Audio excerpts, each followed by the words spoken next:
तो बच्चों अपन कंटिन्यू करते हैं अपनी आगे की एनसीईआरटी रीडिंग। आज अपन बात करेंगे 8.5.1 सेल मेम्ब्रेन के बारे में। ये इंपॉर्टेंट टॉपिक है, इससे क्वेश्चंस आते हैं। ठीक है, तो देखो पहली लाइन है, the detailed structure of the membrane was studied only after the advent of the electron microscope in the 1950s।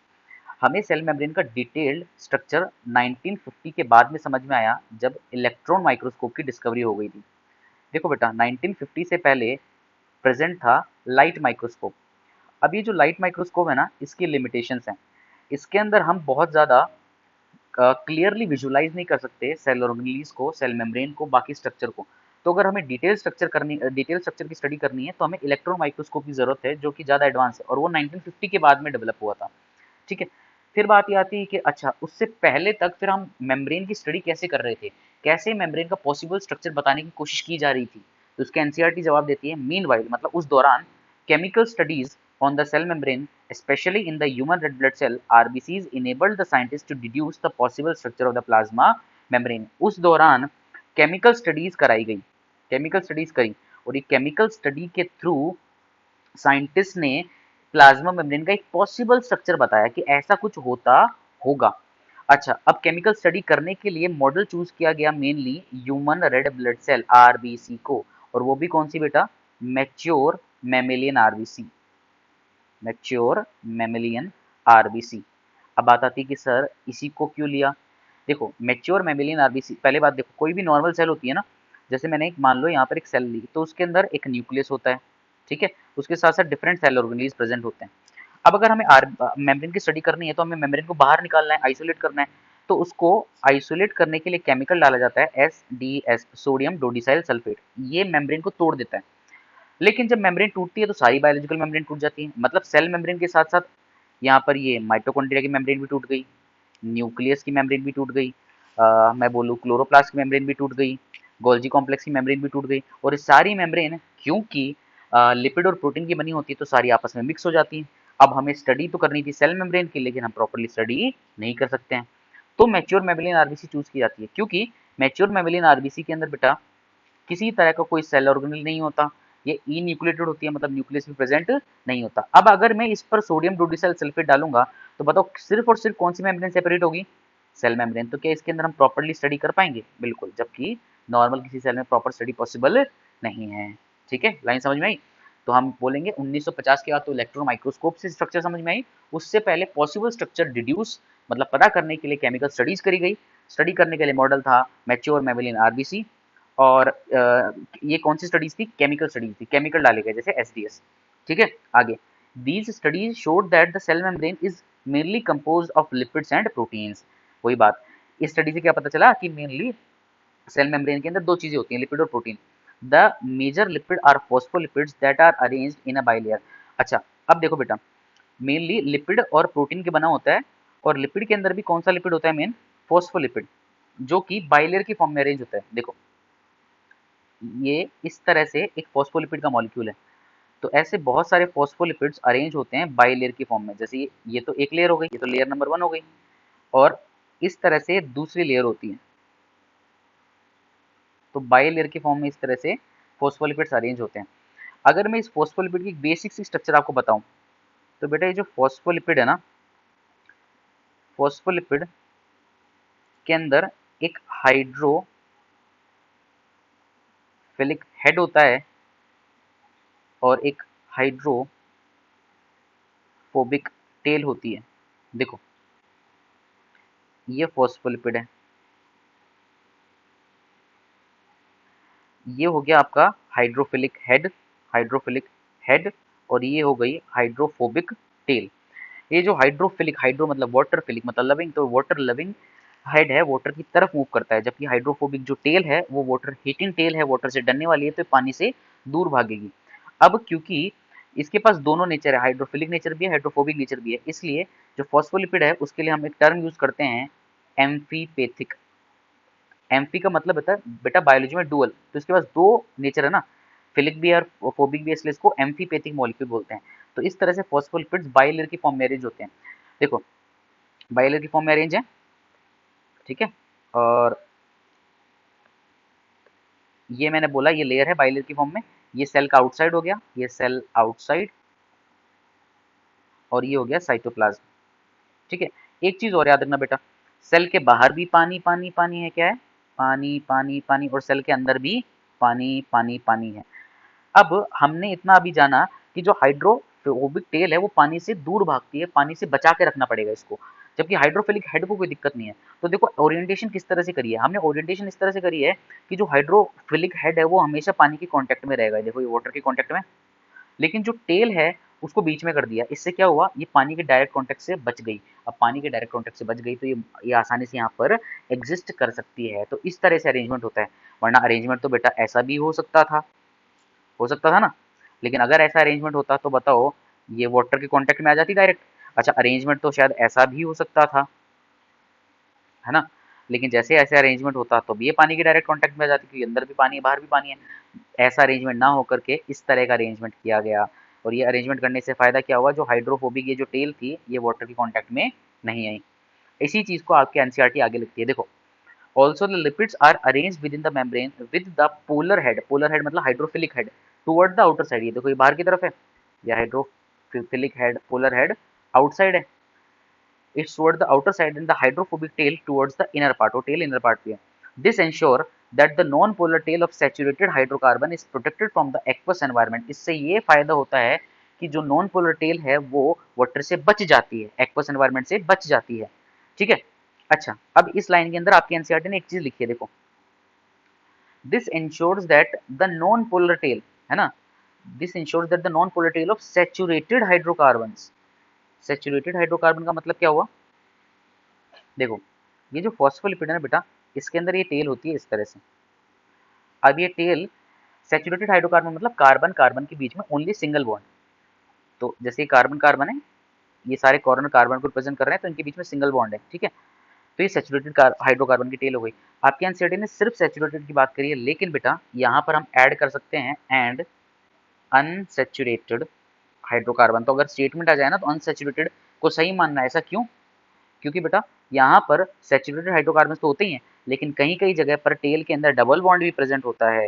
ये देखो इस तरह से डबल बॉन्ड भी प्रेजेंट है, और अगर डबल बॉन्ड प्रेजेंट है मतलब अनसैचुरेटेड हाइड्रोकार्बन की टेल भी प्रेजेंट है। तो हम ये बोलेंगे कि यहाँ पर सैचुरेटेड के साथ साथ अनसैचुरेटेड हाइड्रोकार्बन की टेल भी प्रेजेंट होती है। ठीक है, अब आगे पढ़ें। In addition to phospholipids membrane also contain cholesterol. बेटा देखो ये अपने देखो अपने जो बताया ना, ये देखो ये हो गई आपकी फॉस्फोलिपिड की बाइलेयर, ये देखो ये देखो ये हो गया हाइड्रोफिलिक पोलर हेड, और ये हो गई नीचे वाली हाइड्रोफोबिक नॉन पोलर टेल। ठीक है, अंदर की तरफ है ताकि वाटर से बचाया जा सके। इसके साथ साथ जगह जगह पर कोलेस्ट्रॉल, ये देखो ये रहा, ये येलो कलर में जो बना रखा है ना, ये क्या है, कोलेस्ट्रॉल। कोलेस्ट्रॉल भी प्रेजेंट होता है जगह जगह पर। अच्छा, अब बात आती है कोलेस्ट्रॉल क्या काम करता है। तो कोलेस्ट्रॉल बेटा मेम्ब्रेन को मेनली रिजिडिटी देता है, मेनली मेम्ब्रेन को क्या करता है, रिजिडिटी देता है। जैसे दो फॉस्फोलिपिड के बीच में इस तरह से कोलेस्ट्रॉल है ना, तो ये बोल के तो ये मान के चलो ये इस तरह से स्टेबलाइज करता है मेम्ब्रेन को, पकड़ के रखता है ताकि ये मेम्ब्रेन बह ना जाए, टूट ना जाए। तो स्टेबिलिटी रिजिडिटी देने का काम करता है कोलेस्टेरॉल। आगे और एक चीज चलो ये भी याद रखना बेटा, ये जो कोलेस्ट्रॉल है ना, ये कोलेस्ट्रॉल सिर्फ किसमें होता है, सेल मेम्ब्रेन ऑफ यूकैरियोट्स में प्रेजेंट होता है, प्रोकैरियोट्स के अंदर कोलेस्ट्रॉल नहीं होता। फिर बात आती है कि sir cell membrane of prokaryotes के अंदर स्टेबिलिटी कौन देता है, तो वहां पर कोलेस्ट्रॉल की जगह प्रेजेंट होते हैं होपेनॉइड्स। ये जो होपेनॉइड्स है ना, इनको अपन बोलते हैं एनालॉगस। एनालॉगस मतलब सिमिलर फंक्शन परफॉर्म करने वाले, डिफरेंट स्ट्रक्चर है लेकिन सिमिलर फंक्शन, तो एनालॉगस टू कोलेस्ट्रॉल। जो काम यूकैरियोट्स में कोलेस्ट्रॉल कर रहा है स्टेबिलिटी देने का, सेम काम प्रोकैरियोट्स में होपेनॉइड्स करते हैं। ठीक है, आगे later biochemical investigations clearly revealed that the cell membrane also possess proteins and carbohydrate. उसके बाद में धीरे धीरे पता चला कि भाई लिपिड तो होता ही है, प्रोटीन भी होता है, कार्बोहाइड्रेट भी होता है। The ratio of protein and lipid varies considerably in different cell types. हाँ ये जरूर है कि लिपिड और प्रोटीन का जो रेशियो है वो सेल टू सेल वेरी करता है। जैसे कि अगर मैं आपको एग्जांपल दूं, आगे चलो आपकी एनसीईआरटी ने एग्जांपल दिया उसी को पहले पढ़ें। आपकी एनसीईआरटी लिखती है in human beings the membrane of the erythrocyte, erythrocyte मतलब RBC has approximately 52% protein and 40% lipid. Human RBC के अंदर लगभग 52% प्रोटीन और 40% लिपिड है, लेकिन क्या सभी सेल के अंदर ये जो कंपोजिशन है फिक्स है क्या? नहीं, लिपिड का नंबर ज़्यादा भी हो सकता है, प्रोटीन का नंबर अमाउंट कम भी हो सकता है, जैसे कि नर्व सेल के अंदर देखने को मिलता है। कुछ नर्व सेल्स के अंदर लिपिड का कंटेंट 70 to 80% हो जाता है। तो हम ये बोलेंगे कि सभी के अंदर प्रोटीन लिपिड कार्बोहाइड्रेट होता तो है, लेकिन मेनली प्रोटीन लिपिड का जो कंपोजिशन है ना, जो रेशियो है, वो चेंज होती रहती है सेल टू सेल डिपेंडिंग। ठीक है, तो यहाँ तक अपन ने बात करी। अब आगे बात करें, देखो, depending on the ease of extraction membrane proteins can be classified as integral or peripheral. Peripheral proteins lie on the surface of the membrane while the integral proteins are partially or totally buried in the membrane. अब देखो, ease of extraction मतलब बाहर निकालने की सुविधा के आधार पर ये जो प्रोटीन्स हैं ये भी दो तरह के होते हैं, एक होता है पेरिफेरल प्रोटीन, एक होता है इंटीग्रल प्रोटीन। देखो ये वाला तो हो गया बेटा इंटीग्रल प्रोटीन, इंटीग्रल या फिर इंट्रिंसिक प्रोटीन, ऐसा प्रोटीन जो अंदर तक धसा हुआ है, देखो पूरी मेम्ब्रेन के अंदर तक धसा हुआ है। जबकि जो पेरिफेरल प्रोटीन है, ये वाला पेरिफेरल प्रोटीन है, पेरिफेरल प्रोटीन सिर्फ बाहर बाहर तक होता है, मेम्ब्रेन के अंदर तक नहीं धसा हुआ होता।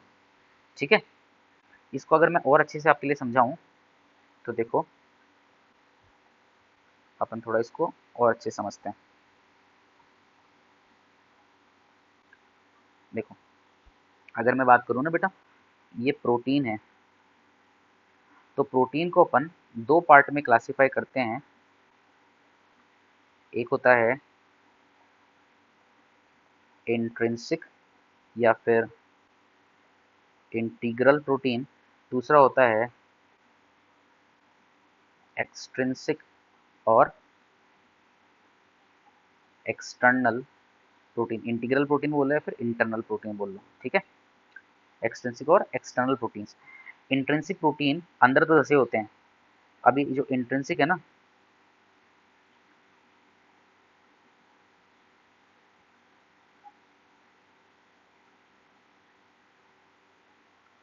ये भी होता है, एक होता है कंप्लीटली बरीड, मतलब पूरी तरह अंदर धसा हो, एक होता है पार्शियली बरीड। पार्शियली बरीड मतलब आधा पार्ट मेम्ब्रेन के अंदर है, आधा पार्ट बाहर है। ठीक है, कंप्लीटली बरीड प्रोटीन्स के एग्जाम्पल्स होते हैं, पहला हो गया चैनल या फिर टनल प्रोटीन, चैनल या फिर टनल प्रोटीन। दूसरा कैरियर प्रोटीन, और तीसरा पोरिन प्रोटीन। ठीक है,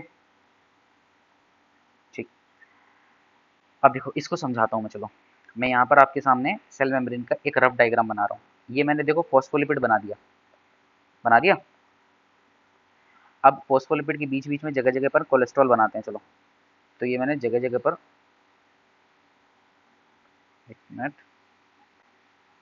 ये मैंने जगह जगह पर बना दिए कोलेस्ट्रॉल इस तरह से। ठीक है,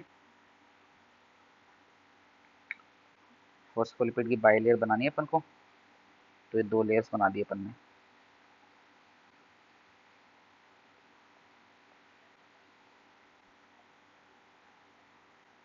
ठीक, अब मैं बनाता हूँ प्रोटीन्स। देखो ये मैंने बनाया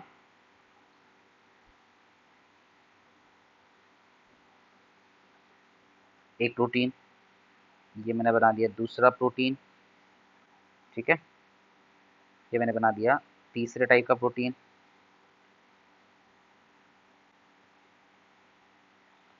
और ये जगह जगह पर मैंने बना दिया कोलेस्ट्रॉल।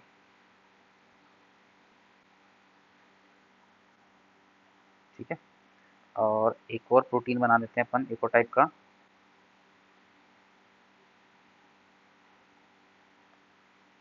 चलो अब समझते हैं इसको डिटेल में एकदम। तो देखो सबसे पहले ये तो हो गया फॉस्फोलिपिड वाला पार्ट, तो ये अपन ने बात कर ली, ये कोलेस्ट्रॉल हो गया। अब देखो प्रोटीन्स, प्रोटीन दो तरह के हैं, ईज ऑफ एक्सट्रैक्शन के बेसिस पे, आसानी से बाहर निकालने की सुविधा पे। जो अंदर तक धसा है उसको बाहर निकालने में मुश्किल होगी, और जो बाहर है वो आसानी से बाहर आ जाएगा। जैसे एक्सट्रिंसिक प्रोटीन, तो ये देखो ये वाला पार्ट क्या है, ये हो गया एक्सट्रिंसिक प्रोटीन। बताओ इसको आसानी से बाहर निकाल सकते हैं अपन। फिर आता है इंट्रिंसिक प्रोटीन। इंट्रिंसिक प्रोटीन, ये तीनों इंट्रिंसिक प्रोटीन्स हैं जिसके अंदर होते हैं कुछ तो कंप्लीटली बरीड, देखो ये दोनों कंप्लीटली बरीड दिख रहे हैं, पूरे अंदर तक धसे हुए हैं, पूरी मेम्ब्रेन के लेयर में कंप्लीटली बरीड। जबकि ये वाला जो है, ये वाला, ये क्या है, पार्शियली बरीड। ठीक है। अब देखो, अब मैंने बोला कंप्लीटली बरीड में पहला है चैनल या फिर चैनल या फिर टनल प्रोटीन। टनल मतलब सुरंग। दोनों देखो इसके हिस्से खुले हुए हैं, टनल के दोनों हिस्से खुले होते हैं, तो इनके थ्रू मटेरियल्स का ट्रांसपोर्ट आसानी से हो सकता है, तो इसको इसलिए बोलते हैं चैनल या फिर टनल प्रोटीन। दूसरा होता है कैरियर प्रोटीन। कैरियर प्रोटीन, ये देखो ये वाला कैरियर प्रोटीन है बेटा, एक हिस्सा बंद है एक हिस्सा खुला है, तो कोई भी सब्सटेंस आएगा तो पहले इस सब्सटेंस को इस तरह से लिया जाएगा अंदर, फिर अल्टीमेटली ये वाला हिस्सा बंद हो जाएगा और इस तरह से ये वाला हिस्सा बंद हो जाएगा और अल्टीमेटली ये सब्सटेंस अंदर की तरफ इस तरह से ले लिया जाता है, इस तरह से। ठीक है, तो ये हो गया कैरियर प्रोटीन। और तीसरे होते हैं पोरिन प्रोटीन। पोरिन कुछ नहीं है, पोरिन स्पेशल चैनल प्रोटीन ही है। स्पेशल चैनल प्रोटीन मतलब देखो, चैनल प्रोटीन तो मेम्ब्रेन में मिलते ही हैं, लेकिन जो पोरिन प्रोटीन है ना, वो सभी मेम्ब्रेन में नहीं मिलते हैं, वो मिलते हैं मेनली बैक्टीरिया की आउटर वॉल पे, बैक्टीरिया की आउटर वॉल पे, माइटोकॉन्ड्रिया और क्लोरोप्लास्ट की आउटर मेम्ब्रेन के अंदर। ये स्पेशल पोरिन प्रोटीन है। इनका जो डायमीटर होता है, इनका जो स्पेस होती है ना, वो थोड़ा वाइड होता है, जिससे ज़्यादा मटेरियल्स का ट्रांसपोर्ट हो सकता है। ठीक है, तो ये याद रखना, ये हो गया आपके प्रोटीन्स, इंट्रिंसिक प्रोटीन्स और एक्सट्रिंसिक प्रोटीन्स। ठीक है, अब आगे अपन रीडिंग कंटिन्यू करें। देखो, तो यहाँ तक अपना हो गया था, अब आगे चलते हैं। An improved model of structure of cell membrane was proposed by Singer and Nicolson. सबसे इम्प्रूव्ड मॉडल 1972 के अंदर दो साइंटिस्ट सिंगर और निकोलसन ने दिया, जिसे हम वाइडली फ्लूइड मोज़ेक मॉडल के नाम से जानते हैं। ये वाला 8.4 जो फिगर है ना, ये फ्लूइड मोज़ेक मॉडल का ही है, ये वाला जो फिगर है, ये वाला पार्ट। देखो इसके अंदर अपन ने कोलेस्ट्रॉल देखा, इंटीग्रल प्रोटीन देखा है, फॉस्फोलिपिड की बाइलेयर देखी, पेरिफेरल प्रोटीन देखा, और अब ये शुगर की बात भी मैं कर रहा हूँ। ठीक है, अब देखो आगे सुनो। According to this, the quasi-fluid मतलब semi-fluid nature of the lipid enables the lateral movement of the proteins within the overall bilayer। भाई इस मॉडल के अनुसार जो सेल मेम्ब्रेन है उसका क्वासी फ्लूइड नेचर होता है, मतलब सेमी फ्लूइड नेचर होता है, ना पूरी तरह से मेम्ब्रेन सॉलिड है ना पूरी तरह से लिक्विड है, कुछ सॉलिड करेक्टर भी है कुछ लिक्विड करेक्टर भी है। इसी की वजह से मेम्ब्रेन के अंदर लिपिड की लेटरल मूवमेंट होती है। जैसे ये बेटा मेम्ब्रेन है ना, और ये मान लो आपका प्रोटीन था। ठीक है, तो इस प्रोटीन की लेटरल मूवमेंट है, मतलब लेफ्ट टू राइट और राइट टू लेफ्ट मूवमेंट होती है, क्योंकि लिपिड क्वासी फ्लूइड है। अगर लिपिड कंप्लीटली सॉलिड होती तो मूव करना पॉसिबल नहीं था, इधर उधर नहीं जा सकते थे। और अगर मेम्ब्रेन कंप्लीटली लिक्विड होती तो ये मेम्ब्रेन ही नहीं बचती। तो क्योंकि सेमी फ्लूइड नेचर है, इस वजह से इसकी लेटरल मूवमेंट पॉसिबल है ना। और जो लेटरल मूवमेंट है उसकी एबिलिटी को बोलते हैं अपन फ्लूइडिटी। मतलब आप ऐसे समझो, ये जो लेटरल मूवमेंट है ना बेटा, लेटरल मूवमेंट मैं बोल सकता हूँ डायरेक्टली प्रोपोर्शनल होता है फ्लूइडिटी के। जितनी ज्यादा लेटरल मूवमेंट है दैट मीन्स उतनी ज्यादा मेम्ब्रेन में फ्लूइडिटी है, लिक्विड कैरेक्टर उतना ही ज्यादा है। समझे? The fluid nature of the membrane is also important from point of view of functions like cell growth, formation of intercellular junctions, secretion, endocytosis, cell division etcetera. अब बात आता है कि सर भाई मेम्ब्रेन को सॉलिड ही रहने देते हैं, लिक्विड कैरेक्टर लाने की जरूरत ही क्या थी, क्यों उसको सेमी फ्लूइड बनाया, क्यों उसको क्वासी फ्लूइड बनाया। तो उसका आंसर एनसीईआरटी देती है कि भाई जो फ्लूइड कैरेक्टर है ना वो भी बड़ा इंपॉर्टेंट है। उसकी वजह से कई सारी चीजें होती हैं, जैसे कि सेल की ग्रोथ होती है। बेटा पहले सेल छोटी थी, अब अगर सेल को ग्रो करना है तो बताओ मेम्ब्रेन को एक्सपैंड करना पड़ेगा, और मेम्ब्रेन एक्सपैंड तभी हो पाएगी जब फ्लूइड कैरेक्टर भी होगा, सिर्फ सॉलिड होता तो नहीं हो पाती। सेल की ग्रोथ हो जाती है, फॉर्मेशन ऑफ इंटरसेलुलर जंक्शंस, दो सेल है उनको आपस में इंटरेक्ट करना है, तो दो सेल को इंटरेक्ट करने के लिए इंटरसेलुलर जंक्शंस बनाने हैं। अब मान लो ये प्रोटीन यहाँ पर है और ये प्रोटीन यहाँ पर है। ठीक है, अब अब हमें पता है मेम्ब्रेन सेमी फ्लूइड है तो प्रोटीन की लेटरल मूवमेंट पॉसिबल है, तो ये प्रोटीन घूम करके इधर आ सकता है और ये वाला प्रोटीन घूम करके इधर जा सकता है। तो अल्टीमेटली क्या होगा, दोनों प्रोटीन के बीच में एक जंक्शन बन जाएगा, इंटरसेल्युलर जंक्शन बन गया। तो बताओ इसके थ्रू अब सेल इंटरेक्ट कर सकती है, मटेरियल्स का ट्रांसपोर्ट हो सकता है। तो बताओ अगर मेम्ब्रेन कंप्लीटली सॉलिड होती तो ये पॉसिबल नहीं था। सिक्रीशन, सेल सिक्रीशन के अंदर भी आपके रोल होता है फ्लूइड कैरेक्टर का। जैसे मान लो कोई सब्सटेंस था, ये वाला सब्सटेंस था मान लो, ठीक है, इसको सेल से बाहर भेजना था, तो ये सब्सटेंस सबसे पहले मेम्ब्रेन के साथ जाता है, मेम्ब्रेन के अंदर फ्यूज होता है, फ्यूज होने के बाद में फिर अल्टीमेटली वेसिकल के फॉर्म में ये बाहर निकाल दिया जाता है। मेम्ब्रेन सॉलिड होती तो ये भी पॉसिबल नहीं था। एंडोसाइटोसिस मतलब सेल को इनगल्फ करना हो, जैसे बाहर निकाल रहे थे वैसे इनगल्फ भी करेगा, और सेल को डिवीजन करना हो। अल्टीमेटली अगर एनिमल सेल की बात करूँ, मेम्ब्रेन अगर फ्लूइड ना होती, फ्लूइड नेचर ना होता, तो एक से दो मेम्ब्रेन होना पॉसिबल ही, एक से दो सेल होना पॉसिबल ही नहीं था। तो ये सारे कैरेक्टर तभी आ पाते हैं जब मेम्ब्रेन के अंदर फ्लूइड कैरेक्टर भी हो। One of the most important functions of the plasma membrane is the transport of molecules across it. बिल्कुल, अपने थ्रू मेम्ब्रेन का मॉलिक्यूल्स का ट्रांसपोर्ट कराना है, फंक्शन है इसका। The membrane is selectively permeable to some molecules present on either side of it. Many molecules can move briefly across the membrane without any requirement of the energy, and this is called the active, this is called the passive transport. अब देखो, cell membrane का एक बहुत important काम होता है अपने through materials को ट्रांसपोर्ट कराना, है ना। कुछ मटेरियल्स बिना एनर्जी के रिक्वायरमेंट के ट्रांसपोर्ट करा लिए जाते हैं, जिसको पैसिव ट्रांसपोर्ट बोलते हैं, है ना। और मेम्ब्रेन सेलेक्टिवली परमिएबल होती है। सेलेक्टिव परमिएबल का मतलब क्या होता है बेटा, जैसे कि मान लो ये मैंने बना दी, ये अपनी सेल मेम्ब्रेन है, ठीक है। अब यहाँ पर बाहर की तरफ चार मॉलिक्यूल हैं, चार सोल्यूट है, A B C D, Anita Babita Charu, Charu और डी से आपके नाम सोच लो कुछ भी, है ना, दिव्या, ठीक है। तो अब सेल को है कि सेल को पता है कि ए और बी तो उसके काम के हैं, अनीता बबीता तो काम के, लेकिन चारू और दिव्या उसके काम की नहीं है, ये बेकार लड़कियां हैं, ठीक है, शरारती हैं। तो सेल सेल मेम्ब्रेन सेलेक्ट कर सकती है ए और बी को, ए और बी को तो एंट्री अलाउ करेगी, सी और डी की एंट्री अलाउ नहीं करेगी, मतलब सेलेक्टिवली परमिएबल है, कुछ सॉल्यूट्स को अलाउ कर रही है, कुछ को नहीं कर रही है। उसी तरह से अंदर से बाहर भी उन्हीं को भेजेगी जिसकी रिक्वायरमेंट ना हो, तो सेलेक्टिवली परमिएबल होती है, ठीक है।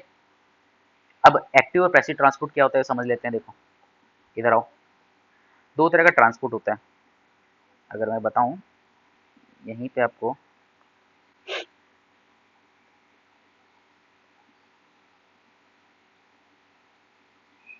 ठीक है, दो तरह का ट्रांसपोर्ट होता है, एक होता है एक्टिव, दूसरा होता है पैसिव। पैसिव ट्रांसपोर्ट के अंदर हम बोलते हैं मॉलिक्यूल्स का मूवमेंट होता है semi permeable selectively permeable membrane के through from higher concentration to lower concentration. मान लो यहाँ पर मॉलिक्यूल्स ज़्यादा हैं और यहाँ पर कम है, तो बट नेचुरल सी बात है हाई टू लो मूवमेंट होती है। इसके अंदर किसी तरह के एनर्जी का खर्चा नहीं होता, तो एनर्जी यहाँ पर यूज नहीं होती है, ठीक है, एनर्जी का खर्चा नहीं होता, ये पैसिव ट्रांसपोर्ट होता है। जबकि एक्टिव ट्रांसपोर्ट के अंदर, अच्छा अच्छा, पैसिव ट्रांसपोर्ट के चलो दो टाइप्स होते हैं वो भी बता दूं। पैसिव ट्रांसपोर्ट के अंदर एक होता है बेटा सिंपल डिफ्यूजन, और दूसरा होता है फैसिलिटेटेड डिफ्यूजन। सिंपल डिफ्यूजन में होता क्या है, सिंपल डिफ्यूजन के अंदर मेम्ब्रेन के अक्रॉस डायरेक्टली मूवमेंट होती है मॉलिक्यूल्स की, high concentration to low concentration, high to low, directly membrane के अक्रॉस मूवमेंट होती है, ठीक है। किसी तरह की कोई प्रोटीन की रिक्वायरमेंट नहीं होती है, क्योंकि जो मॉलिक्यूल्स होते हैं वो ज़्यादातर नॉन पोलर मॉलिक्यूल्स होते हैं, है ना, नॉन पोलर होते हैं, कुछ गैसेज होती हैं, ठीक है, या फिर मैं बोलूँ अनचार्ज्ड आयंस होते हैं, अनचार्ज या फिर न्यूट्रल आयंस होते हैं। इनकी मूवमेंट आसानी से सिंपल डिफ्यूजन के थ्रू हो जाती है। इवन वाटर के कुछ मॉलिक्यूल्स की भी सिंपल डिफ्यूजन के थ्रू मूवमेंट हो जाती है। अच्छा, वाटर का अगर सिंपल डिफ्यूजन हो रहा है ना, तो ऐसे सिंपल डिफ्यूजन को अपन पर्टिकुलरली बोलते हैं ऑस्मोसिस, याद रखना। ऑस्मोसिस टर्म अपन वाटर के लिए यूज करते हैं, वाटर का सिंपल डिफ्यूजन हो रहा है through semi permeable selectively permeable membrane, तो उसको ऑस्मोसिस बोल देते हैं। ये तो सिंपल डिफ्यूजन के अंडर आ गया। फैसिलिटी डिफ्यूजन किनको कराना होता है, अच्छा मान लो यहाँ पर पोलर मॉलिक्यूल्स हैं, चार्ज आयंस हैं, है ना, और मान लो अ, ऐसे पोलर मॉलिक्यूल से चार्ज आयन से, अब होता क्या है, ये पोलर मॉलिक्यूल्स सेंटर को मेम्ब्रेन को क्रॉस कर नहीं पाता, क्योंकि मेम्ब्रेन का जो कोर है बीच में तो क्या है, नॉन पोलर टेल्स हैं, तो पोलर नॉन पोलर को क्रॉस नहीं कर सकता। तो अब इसके लिए हमें कैरियर प्रोटीन की रिक्वायरमेंट होती है। तो ये जो प्रोटीन है ना, इस प्रोटीन की हेल्प से आसानी से ट्रांसपोर्ट हो जाता है। तो फैसिलिटी डिफ्यूजन के अंदर भी मूवमेंट तो high concentration to low concentration ही हो रही है, बस फर्क यहाँ पर प्रोटीन का यूज हो रहा है, जबकि सिंपल डिफ्यूजन के अंदर प्रोटीन का यूज नहीं हो रहा। तो अपन देखो इस तरह से बता सकते हैं, इस तरह से मैं लिख सकता हूँ कि बेटा जो आपका पैसिव ट्रांसपोर्ट है, पैसिव ट्रांसपोर्ट के अंदर एक तो होता है सिंपल डिफ्यूजन, एक होता है फैसिलिटेटेड डिफ्यूजन। नाम से समझ में आ रहा है ना, फैसिलिटी दे रहे हैं। सिंपल डिफ्यूजन के अंदर हाई टू लो मूवमेंट होती है, नो प्रोटीन, कोई प्रोटीन की रिक्वायरमेंट नहीं होती है। तीसरा एग्जाम्पल कौन कौन से हैं, अनचार्ज्ड आयंस और non polar molecules, gases, water molecules, कुछ अमाउंट में वाटर मॉलिक्यूल्स, इनका ट्रांसपोर्ट होता है सिंपल डिफ्यूजन के थ्रू। जबकि फैसिलिटेटेड के अंदर भी हाई टू लो मूवमेंट होती है, लेकिन प्रोटीन की रिक्वायरमेंट होती है। यहाँ पर चार्ज आयंस चाहिए, चार्ज आयन की ट्रांसपोर्ट होता है, पोलर मॉलिक्यूल्स का ट्रांसपोर्ट होता है। ठीक है, ये तो हो गया पैसिव। अब एक्टिव की बात करें तो एक्टिव के अंदर हम मूवमेंट कराते हैं higher lower concentration to high concentration. अरे उल्टा चल रहे हो, अब बताओ, अगर उल्टा चल रहे हो तो एनर्जी की रिक्वायरमेंट तो होगी, तो यहाँ पर एनर्जी का खर्चा होता है। इसके साथ साथ एक्टिव ट्रांसपोर्ट के अंदर हमें प्रोटीन की रिक्वायरमेंट भी होती है। बिना प्रोटीन के एक्टिव ट्रांसपोर्ट भी पॉसिबल नहीं है। कौन से प्रोटीन है बेटा, ये जो प्रोटीन्स होते हैं इनको अपन बोलते हैं पंप प्रोटीन्स।